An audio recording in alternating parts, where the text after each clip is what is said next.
trias politika. Ya. Ada legislatif, ada eksekutif, ada yudikatif. Ya. Yang diberikan mandat kekuasaan dan dipilih oleh rakyat itu hanya eksekutif dan Legislatif. yudikatif itu. Nah, kalau dari lembaga hukum atau yudikatif itu tidak dipilih oleh rakyat, saya khawatirkan ya, itu seperti yang mereka bilang, hukum tajam ke bawah, tumbuh ke atas. Nah, kalau petani sudah bertahun-tahun Ya. melaksanakan tambak di sana, Ya. tiba-tiba ditutup Ya. tanpa komunikasi yang baik, itu kan namanya memiskinkan, Ya. menyengsarakan, bukan mensejahterakan. Kalau mereka kemudian di-cut seperti pipa-pipanya ya, Ya. itu namanya kan bukan melindungi, Ya. tapi menyakiti, Betul. ya kan? Ya. Nah, ini nggak boleh. Ya. Menang. Prabowo, Gibran Menang. Berharap Partai Rakyat harus hebat dan kuat. Ahmad Yuri jadi, insya Allah. Amin. Indonesia tanah air merah, pusaka abadi nan jaya. Assalamualaikum warahmatullahi wabarakatuh.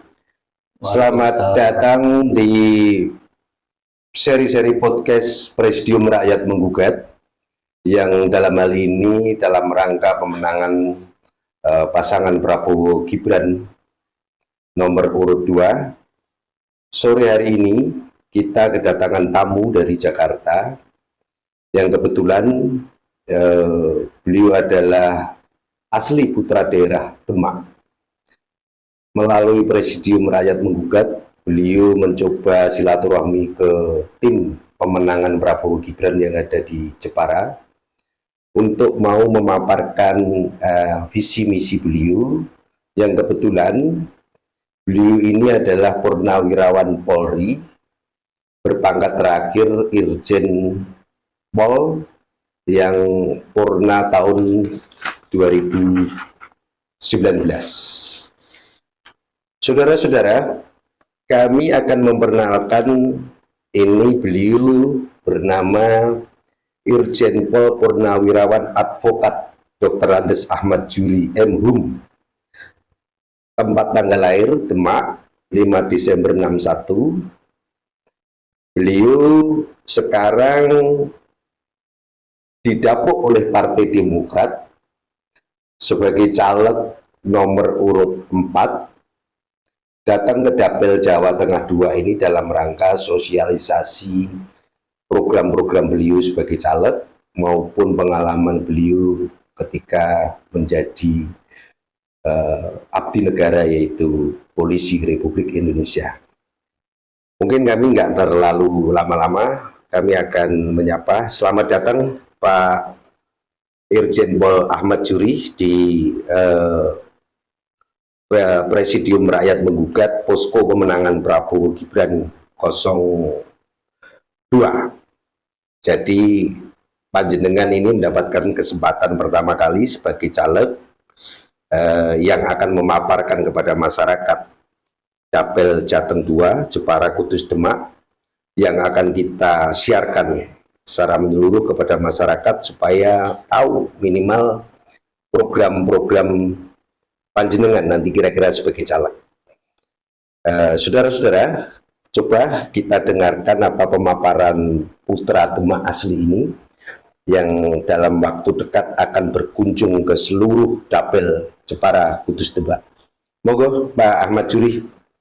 Baik, Mas Gun. Ya. Assalamualaikum warahmatullahi wabarakatuh. Waalaikumsalam warahmatullahi wabarakatuh. Ya, perkenalkan saya Ahmad Yuri, bagaimana diperkenalkan oleh Pak Gunawan tadi.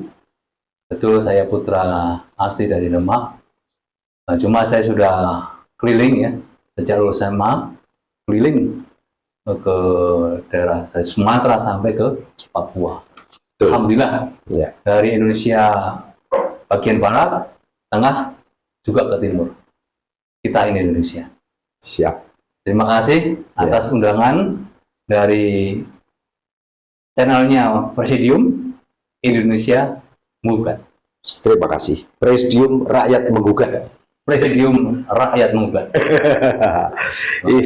Ya, jadi gini, Bapak Jenderal, nah, saya kalau panggil biasa sebetulnya Mas Juri, karena beliau ini walaupun sudah mendekati kepala 6, tapi beliau masih berpenampilan trendy seperti ini. Jadi saudara-saudara, kita dengarkan beliau ini sudah malang melintang, terakhir sebagai Gubernur Akpol, Kapolda Nusa Tenggara Barat, Kapolda Maluku Utara, dan pernah menjabat sebagai Kepala Sekretariat Kompolnas. Jadi kurang lebih gimana Pak Juri, Mas Juri, dalam Dapil Jepara 2 ini yang punya ciri khas Pantura ini, panjenengan juga sudah melalang buana ke berbagai daerah. Program apa yang akan diberikan kepada masyarakat Jepara Kudus Demak ini, jenengan sebagai caleg dari Partai Demokrat, besutan dari Pak SBY ini nanti? Kira-kira apa yang paling krusial, karena panjenengan punya satu latar belakang hukum, ya, di satu sisi punya latar belakang UMKM, karena Demak itu masyarakatnya masyarakat yang giat bekerja, termasuk masyarakat Jepara. Nah, ini trik-trik apa yang nanti pendekatan kepada masyarakat kami ini di Jepara Kudus Demak? Monggo Pak Juri. Terima kasih Mas Gun. Ya.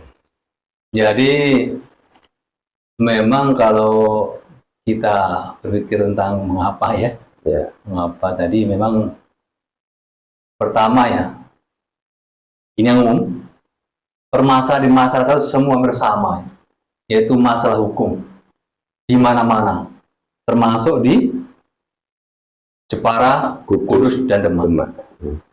Masalah keadilan ini dan masalah keberpihakan ya kepada rakyat ini yang kita harus atensikan. Jadi di mana-mana saya kira merasakan ya, termasuk di Jepara, Kudus, Demak, urusan keadilan hukum. Itu yang pertama. Karena saya kebetulan saya juga mantan polisi, dan saya alhamdulillah sekarang sebagai advokat. Yang kedua, dalam hal lain, saya ini masuk di caleg, itu sebenarnya pertama yang meminta saya itu adalah kelompok-kelompok tani dari Sumatera Utara. Justru dari Sumatera Utara? Dari Sumatera Utara. Kebetulan saya sejak tahun 80 itu meninggalkan Demak, puter-puter itu ya, banyak berbakti ke daerah luar Demak. Karena saya tidak pernah ditugaskan di Demak. Di Jawa Tengah lah. Di Jawa Tengah lah ya. Hanya gubernur yang luasnya 128 hektar. Jadi tidak seluas Jawa Tengah. Kan gitu. Jadi dari sana aku dimulai, dari kelompok tani itu, karena saya berkiprah membantu petani sana. Tidak hanya itu sebenarnya, saya juga sekarang ini masih membantu pertanian yang ada di Papua Pegunungan. Artinya saya mantan polisi ya. Sekarang ya kalau orang bilang ya, amalan kita apa sih setelah pensiun? Betul.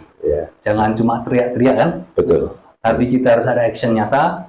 Diantaranya berbakti pada para petani kita, bantu petani kita.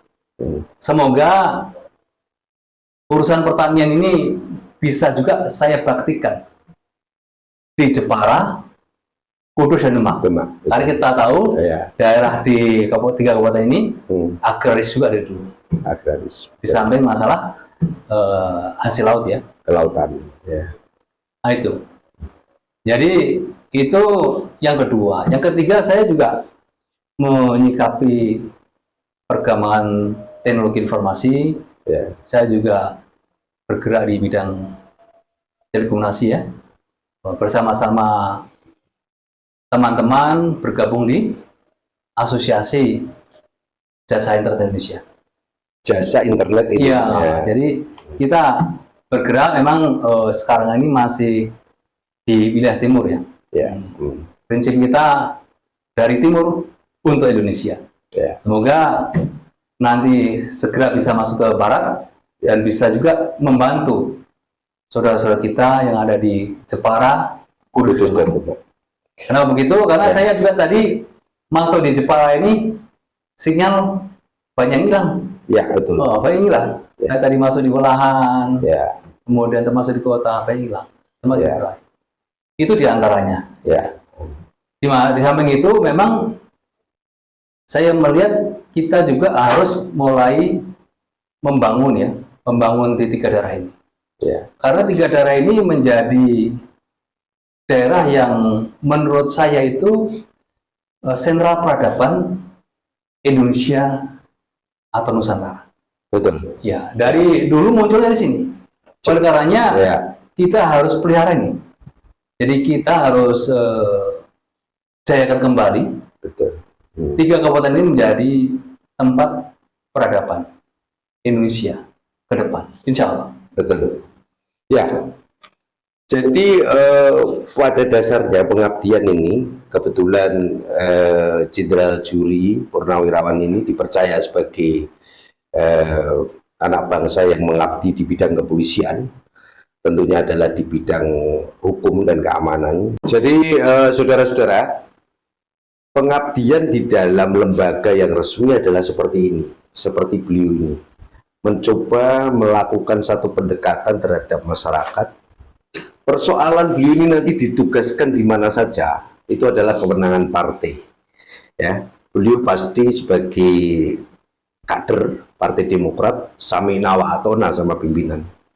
Nanti seandainya terpilih sebagai wakil rakyat Dapil Jepara Kudus Demak, betapapun beliau latar belakangnya adalah seorang polisi abdi negara, jadi kewenangan partai lah yang akan menentukan nanti di komisi berapa dan berapa. Persoalan di komisi 3, di komisi 4, dan komisi manapun itu adalah kewenangan partai. Jadi yang menjadi pertanyaan kami, Pak Jenderal, bahwa masyarakat sekarang antusias tentang persoalan keadilan masyarakat ini masih menjadi sebuah pertanyaan, dilema. Bahkan ada satu anggapan, ya, kalau seandainya lapor polisi itu ternyata hambatannya menjadi begitu besar, kehilangan ayam akan menjadi kehilangan kehilangan kambing akan menjadi kehilangan kerbau. Ini kira-kira saran atau mungkin masukan Jenderal Juri ini terhadap pemimpin ke depan, seandainya Pak Prabowo ini nanti jadi presiden, dan mudah-mudahan kita doakan jadi presiden, ya kan? Nah, harapan kita di podcast ini memperjuangkan beliau jadi presiden, ya. Mas Jenderal Juri ini juga akan menjadi wakil masyarakat Jepara, Kudus dan Demak. Maka kira-kira kiat apa, trik apa yang akan diberikan kepada masyarakat?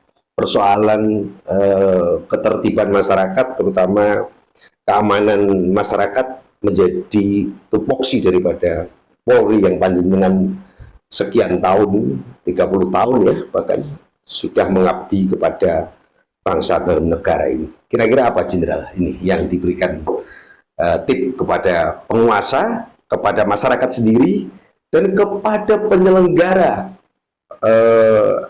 pemerintahan yang di situ adalah APH, aparat penegak hukum. Monggo, dan Juri. Ya, terima kasih Mas Gun ya. Jadi memang tindakan-tindakan nakal ya, atau sewenang-wenang Ya. itu hampir terjadi di semua instansi. Semua lini ya. Iya, semua lini. Semua lini. Semua lini, semua instansi kelembagaan. Iya. Itu semua terjadi di situ. Ya. Saya melihat situ, kenapa? Karena menurut saya ya, itu kesadaran dan pemahaman mereka terhadap berbangsa dan bernegara ini masih perlu dikuatkan. Penguatan terhadap. Jadi perlu dilakukan penguatan. Ya. Di mana mereka harus sadarkan bahwa keberadaan pemerintah itu itu sesungguhnya menjadi manifestasi dari cita-cita rakyat, ya kan? Di dalam proklamasi kita, ya, cita-cita proklamasi. Kemudian mereka memang rakyat ini waktu kita merdeka itu dalam rangka mencapai untuk perlindungannya, ya, untuk melindungi, mencerdaskan kehidupan bangsanya, memajukan kesejahteraan umum dan sebagainya itu kan dibentuklah pemerintah. Ya. Nah, mereka tidak sadar bahwa yang menghendaki itu rakyat. Betul. Ya. Harusnya mereka sadar bahwa kekuasaan itu datang dari rakyat. Jadi harusnya mereka sadar bahwa rakyat itulah pemberi kuasa dan rajanya. Cuma pemahaman yang ini memang harus dikuatkan, ya. Memang harus dilakukan pendidikan atau pelatihan penyegaran, ya, tentang pandangan berbangsa dan bernegara. Mindsetnya itu harus disempurnakan dulu, atau direfresh dulu supaya mereka sadar, sehingga tidak ada lagi rakyat yang membuat pemerintahan ini yang semula harus melindungi menjadi menyakiti. Betul. Yang harusnya mencerdaskan menjadi membodohkan. Yang seharusnya memakmurkan, mensejahterakan mereka menjadi memiskinkan mereka. Kalau kebijakan itu kemudian atau tindakan dilakukan oleh operator pemerintah, ya, itu kira-kira akan menyakiti atau tidak melindungi, kira-kira akan menyengsarakan atau memiskinkan, bukan mensejahterakan, kira-kira akan membuat masyarakat bodoh, harusnya mereka tidak melakukan itu.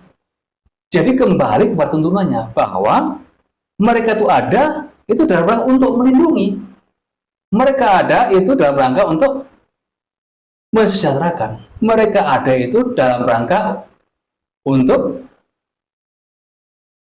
mencerdaskan masyarakatnya. Jadi jangan diabaikan ini, atau jangan sampai operator pemerintah ini nggak tahu. Ya, kalau masalah hukum itu tadi memang, ya, saya tambahin, ya, memang ya jangan hanya jalan pemerintahnya aja atau operatornya, karena sistemnya juga perlu diperbaiki. Sistemnya perlu dievaluasi.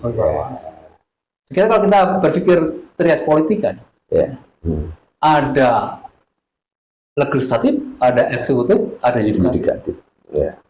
Yang diberikan mandat kekuasaan dan dipilih oleh rakyat itu hanya eksekutif dan legislatif. Yudikatif itu enggak. Apakah tidak perlu? Apakah kita tidak perlu memilih mereka dari rakyat ini? Nah, kalau dari lembaga hukum atau yudikatif itu tidak dipilih oleh rakyat, saya khawatirkan, ya, itu seperti yang mereka bilang, hukum tajam ke bawah, tumbuh ke atas. Karena apa?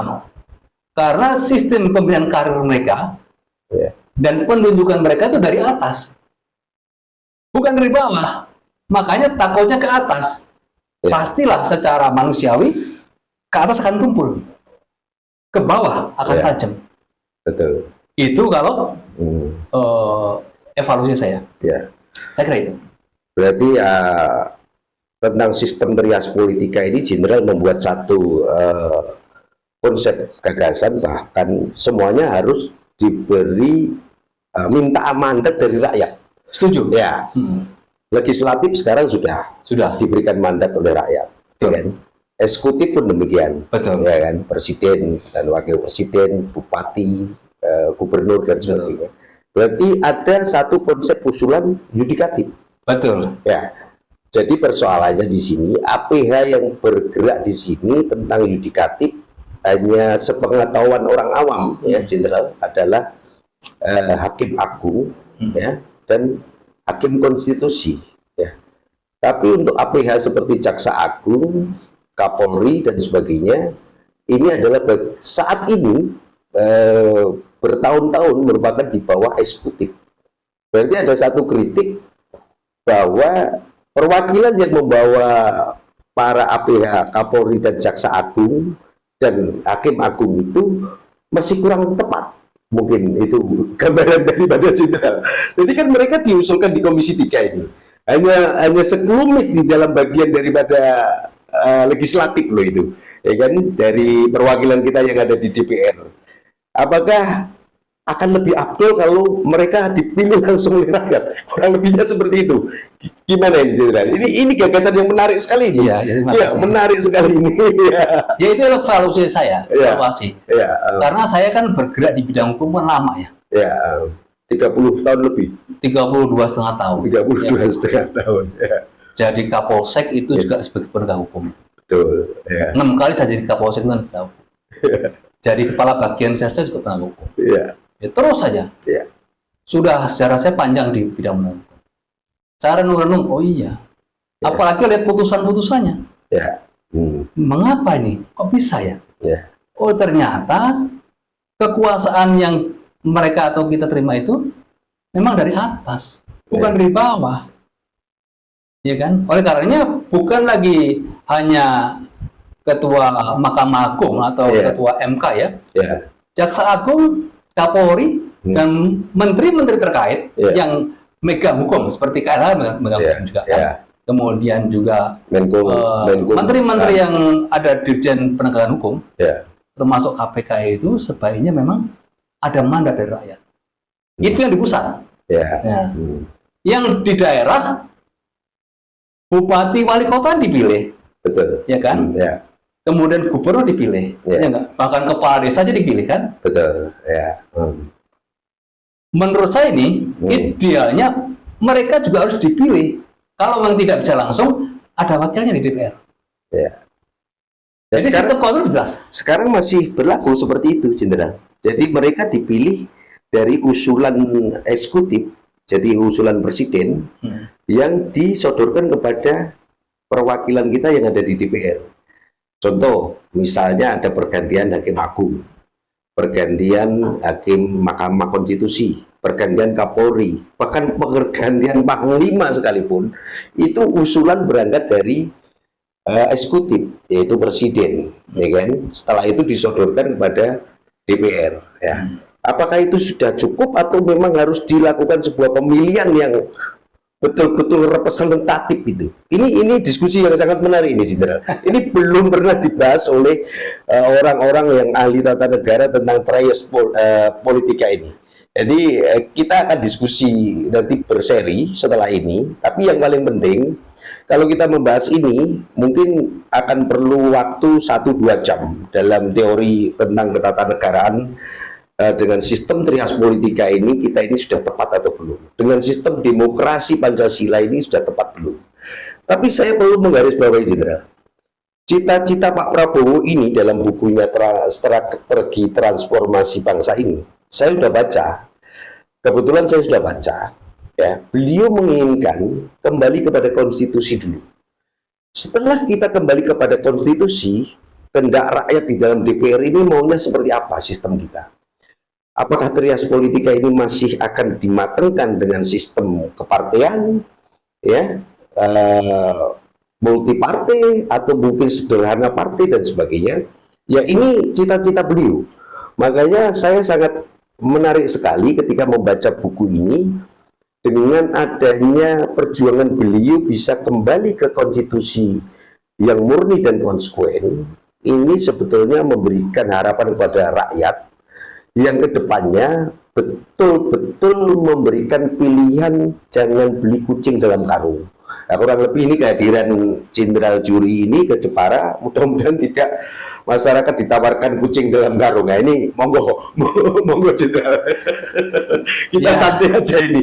Kita kalau diskusi tentang hukum tata negara nggak akan ada selesainya. Ya. Ini masyarakat Jepara, Kudus, Demak, kehadiran seorang Jenderal Bintang 2 Purnawirawan berharap kepingin pencerahan, yang punya pengalaman menjadi abdi negara, menjadi APH, menjadi seorang polisi Republik Indonesia, kira-kira bisa nggak mengayomi dan melindungi apa yang menjadi slogan daripada Bapak Kapolri, yaitu tentang apa, kalau beliau mengatakan sekarang istilahnya slogan beliau adalah bukan promoter ya, apa?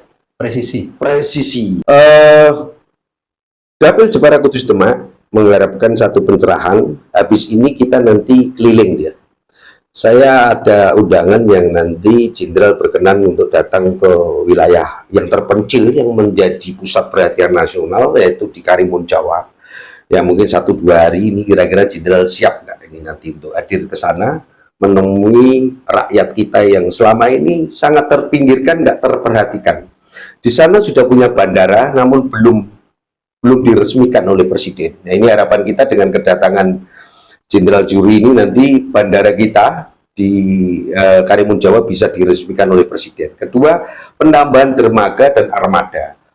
Ya, keempat adalah sistem harmonisasi antara pariwisata dan para pelaku ekonomi kerakyatan di sana adalah masalah pertanian laut, yaitu tambak istilahnya keramba, tentang petani rumput laut dan para nelayan tangkap yang mungkin sangat nggak pernah diperhatikan oleh negara ini, karena mereka berdiri sendiri dari kaki sendiri, apa yang dimiliki sendiri diolah sendiri untuk kehidupannya sendiri. Ya, saran dan masukan Jenderal nanti kurang lebih setelah kita melakukan kunjungan, dan harapan kami Jenderal Juri ini bisa langsung jadi caleg. Kita doakan saudara-saudara. Amin. Ya. Untuk mewakili warga masyarakat pesisir Demak, Kudus, dan Jepara. Apa kiat-kiat saran-saran daripada Jenderal untuk warga masyarakat 3 daerah ini? Ya, terima kasih Mas Gunia. Jadi saya sudah dengar Ya, masalah di petani tambak ya, ya, yang ada di Karimun Jawa ya. Sudah dengar. Memang saya perlu melakukan pendalaman di sana. Ya. Supaya lebih fix lah. peninjauan langsung. Iya, Ke lapangan. peninjauan langsung di lapangan. Ya. Karena memang kita tidak boleh berpersepsi saja. Ya, Kita harus faktual ya. Ya. Berdasarkan ke data juga. Ya. Jadi kita harus ke sana. Tapi prinsipnya gini, kembali ke tadi. Ya. Ke permasalahan penyelenggara negara Ya. yang harus tahu dan komit terhadap kenapa pemerintahan dibentuk. Betul. Jadi kembali ke dasar-dasar kita membentuk sebuah negara, Oh, pemerintahan. Ya. Terutama di para pelaksana operatornya itu harus paham. Ya. Apakah tindakan yang dilakukan itu, Ya. itu melindungi enggak? Nah, kalau petani sudah bertahun-tahun Ya. melaksanakan tambak di sana, Ya. tiba-tiba ditutup Ya. tanpa komunikasi yang baik, itu kan namanya memiskinkan, Ya. menyengsarakan, bukan mensejahterakan. Kalau mereka kemudian di-cut seperti pipa-pipanya ya, Ya. itu namanya kan bukan melindungi, Ya. tapi menyakiti, Betul. ya kan? Ya. Nah, ini nggak boleh, Ya. nggak boleh. Jadi mereka harus berjuang untuk mendapatkan keadaan itu. Betul. Masyarakat di Karimun, terutama petani-petani itu harus berjuang Ya. bahwa mereka punya hak untuk dilindungi, ya kan? Dan hak untuk hidup. Hak untuk sejahtera, Ya. hak untuk hidup. Ya. Apalagi itu tanah miliknya sendiri, SHM. Ya. Oh, Ya kan? betul. Ya. Apalagi itu haknya dia sendiri, Ya. miliknya sendiri, Ya. yang sudah berpuluh-puluh tahun Tahun. dikerjakan. Ya. Dan isinya itu masyarakat banyak kan? Ya. Kalau itu keluarganya ribuan kan? Ribuan. Lalu bagaimana rakyat yang ribuan ini Ya. kalau hanya satu kebijakan yang tidak akurat atau implementasinya tidak tepat? Ya. Nah, ini harus dikoreksi. Ya. Makanya tagline saya di antara yang sampaikan tadi ya, Ya. saya tambahkan tadi, saya memang di samping yang sudah sampaikan pertanian, hukum, Ya. kan, kemudian masalah teknologi, inovasi, kemudian tadi masalah peradaban di apa namanya, 3 daerah di ini. daerah ini. Ya. Kemudian saya juga ingin tambahkan diantaranya masalah yang proyek buruh, termasuk yang ada di buruh pabrik, Ya. buruh Ya, di sana di pertanian. pertanian. Iya, itu Ya. banyak itu. Jepara, Demak, Kudus ini daerah industri, Jenderal. Iya. Jadi dari awal memang sudah ada satu passion masyarakat sini, memang passionnya orang bekerja.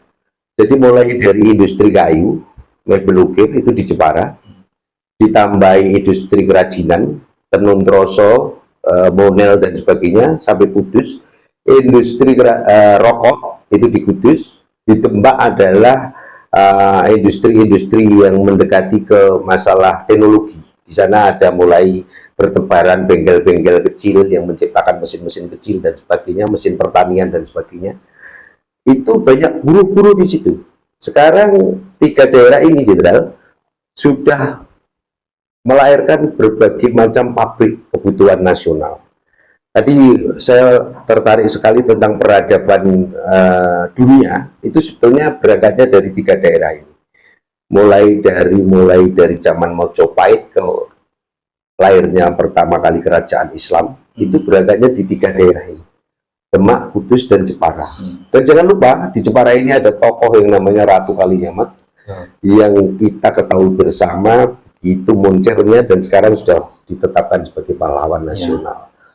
Nah, kurang lebihnya seperti itu, Jenderal. Jadi kita menunggu action langsung daripada Jenderal bersama rakyat, ya, berbaur dengan rakyat ketiga daerah ini. Nanti kita dari tim Prabowo Gibran 02 ini akan menemani Jenderal untuk turun ke bawah.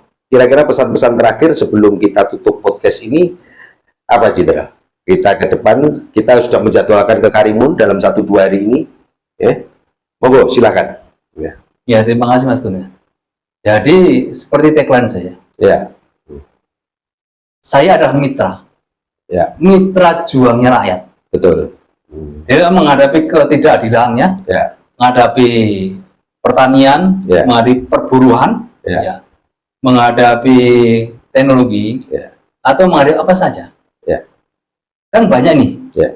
Yang terjadi, ya maaf nih, sekarang ini kan LSM seperti hilang. Betul. Sehingga aspirasi rakyat ini Ya. itu tidak nyalur karena linking pin-nya itu hilang.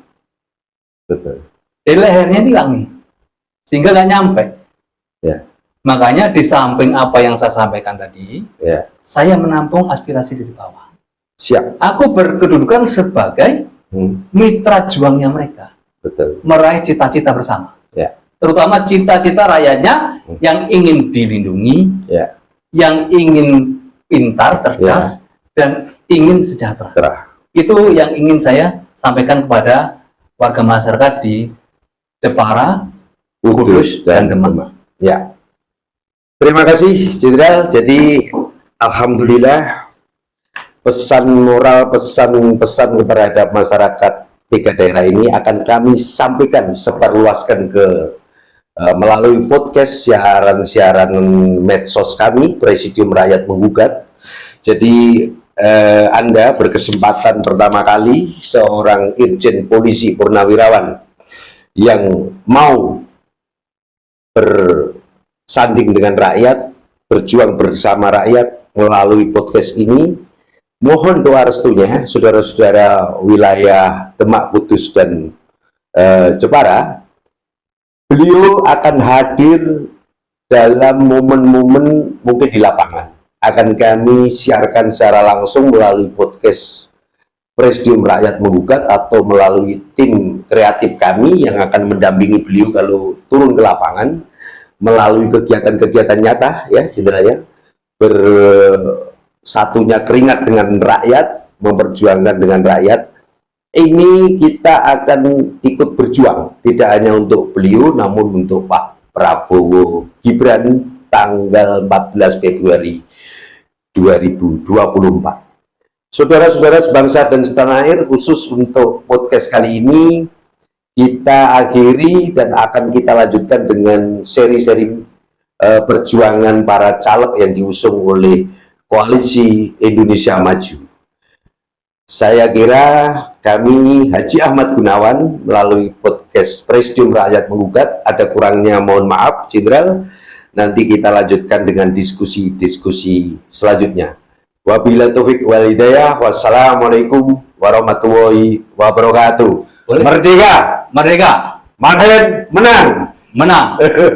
Prabowo, Gibran, menang. Demokrat, Partai Rakyat harus hebat dan kuat. Ahmad Yuri jadi, insya Allah. Amin.